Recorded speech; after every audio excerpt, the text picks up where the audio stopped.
I had to describe the past 10 to 15 years in one sentence, how would I start? I feel like I have been 5 different versions of me in the past 5 years alone, let alone 10 years. Like me 10 years ago, I was at the peak of my recruitment career, and I was an 8 times world record holding recruiter for one of the largest recruitment firms in the world. First stage of my life, I grew up on a farm in regional Western Australia, a town called Walkaway, and then we actually moved to like the town centre, which had less than 100 people. So I grew up from humble beginnings, and yeah, I remember the first time that I wanted to make money, some pocket money for something, and there was a school, like a community fair, and so I created a cake stall, and I got out all of my nana's recipes and I baked these cakes, and I remember the flourless cake was my favourite, and that was my first real taste of entrepreneurship, and it kind of just seeped into my veins from there. I then remember, I went to high school and I had a lot of turbulence in my childhood, so I actually had a lot of big T trauma. There was a lot of beautiful moments as well. I learned really quickly that being smart got me praise and kind of got me like special attention. So I ended up getting ducks of the school, and then I went on to high school, and I remember before I even finished high school, I actually studied journalism. So I'm taking on the normal curriculum, and I was reading the mail one day, and my nana had received this pamphlet selling like these online journalism courses, and I was like, Nana, I really want to do this course. And she was always very supportive of my ambition.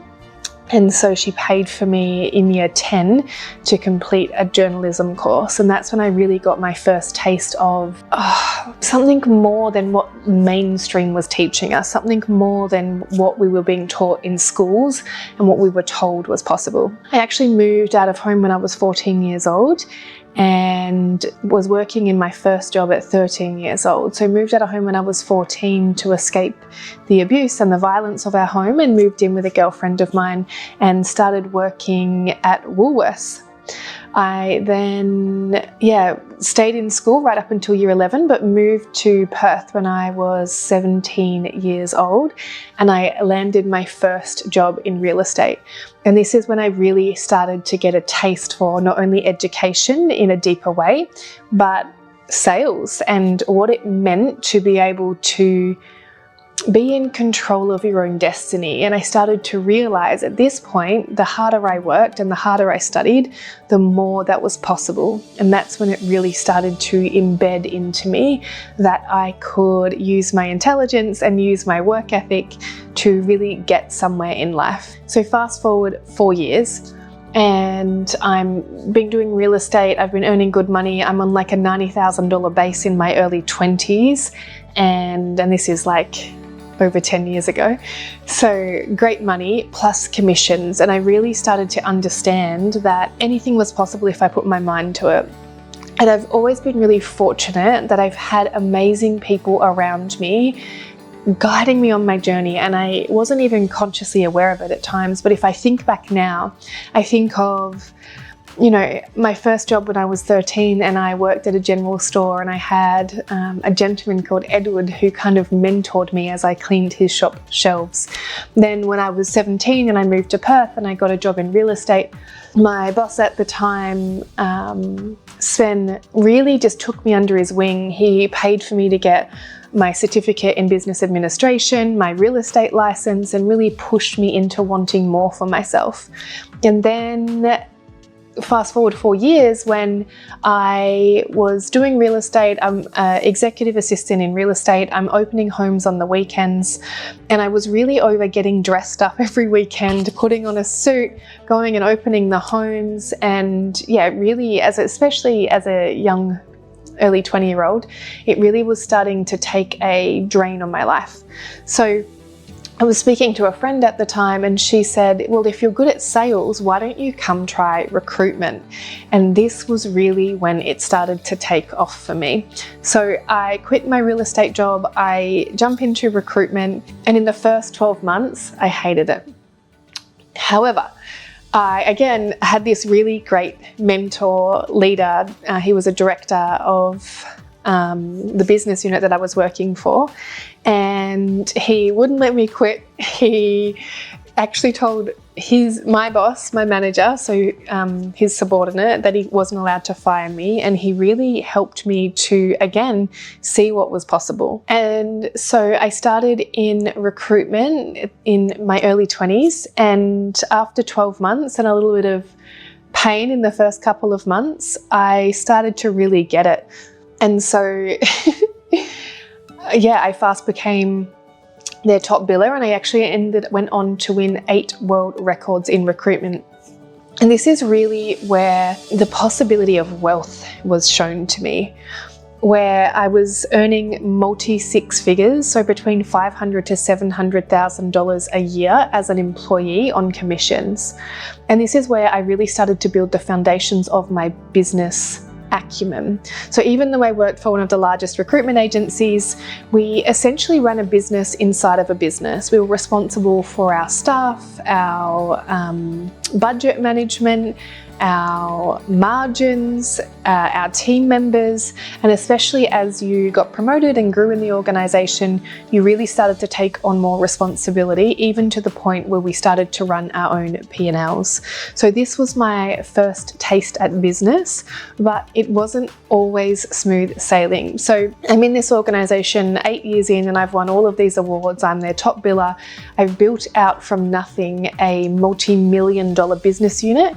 And in there, along the way, I meet my now ex-husband, but I meet my partner at the time. We get engaged, we get married, and then I fall pregnant. And what happened after I fell pregnant was the organisation let me know that if I took maternity leave, I wasn't actually allowed to keep my business. And so here's me, I've literally worked 12-hour days, 6, sometimes 7 days a week to build this business to be as big as it is. And then I'm told that I can't keep it if I take maternity leave. So I'm caught between choosing the money that has kept our family alive and afforded the lifestyle that we were living for so long, and the decision to become a mum.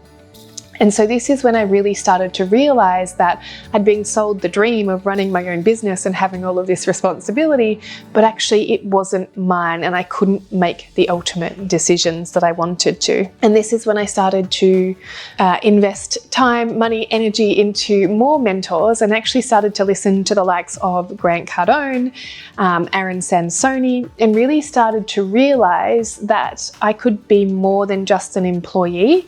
Even though I had a lot of freedom, I didn't have the ultimate choice in, whether I could take maternity leave and train someone else up to run my business.